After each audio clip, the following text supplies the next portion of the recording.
Welcome to Kenton's videos. Enjoy the video. In this video, I will show you how to make bread milk. This simple, comforting dish is perfect for a quick breakfast or a light dessert. First, gather your ingredients. You'll need some stale bread, about 2 slices, 1 cup of milk, and a touch of sweetness like sugar or honey.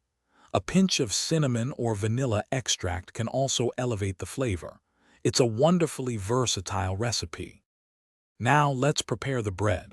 Take your stale bread and tear it into small, manageable pieces. This helps it absorb the milk more effectively. Place these pieces into your serving bowl. Next, gently pour the milk over the bread, making sure every piece gets a good soak. Let it sit for about 5 minutes, allowing the bread to soften nicely.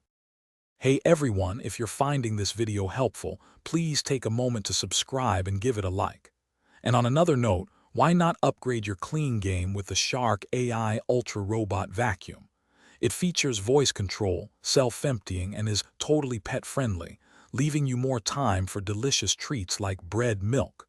Check the description for the link and other deals. Now, let's get back to the video. Once your bread has softened, it's time to add the finishing touches. Sprinkle your 2 tablespoons of sugar and a pinch of cinnamon over the milk-soaked bread. You can adjust the sweetness to your liking. Gently stir everything together to ensure the flavors are well combined. Serve your bread milk warm for a truly comforting experience. It's a delightful, easy-to-make treat. Thanks for watching. Consider subscribing if we helped you.